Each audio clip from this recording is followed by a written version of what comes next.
مولانا بتائیے کہ پاکستان تحریک انصاف دوبارہ سے ایک تحریک شروع کرنے جا رہی ہے اور ان کی خواہش ہے، امید ہے کہ آپ بھی ان کا ساتھ دیں، تو آپ ان کا ساتھ دیں گے؟ مجھے تو اس سوال کا جواب نہیں آتا جی، کیونکہ ہم نے یہ فیصلے اپنے ملک میں کرنے ہیں، برطانیہ میں نہیں کرنا۔ لوگ جاننا چاہتے ہیں مولانا۔ باہر میں ابھی اس کے جواب کی پوزیشن میں نہیں ہوں۔ مولانا صاحب یہ بتائیں کہ جو پاکستان کی سیاست ہے وہ ہمیشہ بہت دوڑتی ہے، لیکن اینڈ میں اس کا جو رکتی ہے وہ آپ کے اوپر رکھتی ہے، اور ڈیسیجن میکر اور جو جس کو کہتے ہیں جو چیلنج آتے ہیں وہ آپ ہی ہوتے ہیں۔ تو مولانا صاحب یہ بتائیں کہ جو پاکستان کی سیاست ہے اس وقت کس طرف جا رہی ہے اور فیوچر کیا ہے؟ دیکھیے ہماری بدقسمتی ہے، ہماری پوری جمہوری تاریخ کی جو بدقسمتی ہے وہ یہی ہے کہ ہمیشہ آئین پر اور جمہوریت پر خون مارے گئے، اور ایسے اسمبلیاں مینج کی جاتی ہیں کہ پھر ان کو اسٹیبلشمنٹ کی خواہشات کے مطابق قانون سازی بھی کرنی ہوتی ہے، آئین کی ترامیم بھی کرنی ہوتی ہیں، اور نظام پر عوامی ادارے کی گرفت کی بجائے اسٹیبلشمنٹ کی گرفت بڑھتی چلی جاتی ہے۔ اب یہ ایک مشکل ہے پاکستان میں مستقل طور پر۔ تو اگر جمہوریت کمزور ہوتی چلی آئی ہے تو سیاستدانوں کا اس میں بہت بڑا کردار ہے، کیونکہ انہوں نے ہمیشہ کمپرومائز کیا، اور جب وہ اپنے مفادات کے لیے اور اپنے اقتدار کے لیے چند دن کے لیے آئے اور وہاں کمپرومائز کیا انہوں نے، تو آئین کمزور ہوا، تو پھر جمہوریت کمزور ہوئی، اور آج ایک بار پھر ہماری وہاں کی جو گورنمنٹ ہے وہ پھر جمہوریت اور آئین پر کمپرومائز کرنا چاہتے ہیں۔ ایسا مولانا صاحب ایسا کیوں نہیں ہوتا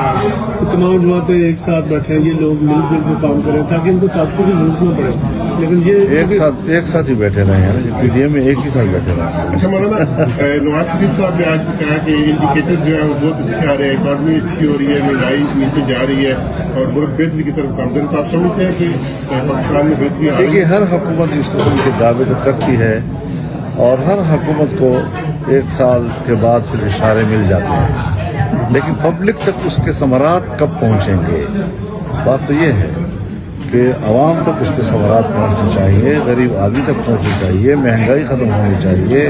روزگار کے مواقع ملنے چاہیے، اور ملک سے باہر جو پاکستانی بیٹھا ہوا ہے وہ کم از کم اپنا سرمایہ پاکستان کی طرف لائے، اس کو اعتماد ہو کہ میں اپنے وطن میں سرمایہ کاری کر سکتا ہوں، میں اپنے منافع کا ایک بڑا حصہ اپنے ملک کو دینے کے لیے تیار ہوں،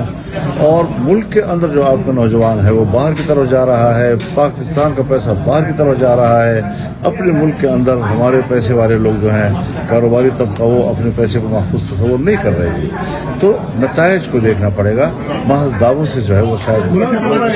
پاکستانیوں کے جو پاسپورٹ وہ کینسل ہو رہے ہیں، اور جو جسٹس فائز صاحب پہ حملہ ہوا اس کے بعد اوورسیز پاکستانیوں کے پاسپورٹ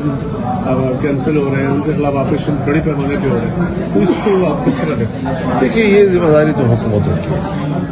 ہماری خارجہ پالیسی کیا ہے، ہمارے ڈپلومیٹس کیا کر رہے ہیں،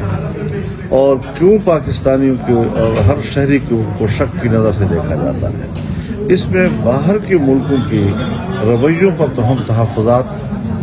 کا اظہار کریں، لیکن جب میرے ملک کے اندر ایسا قانون پاس ہوگا،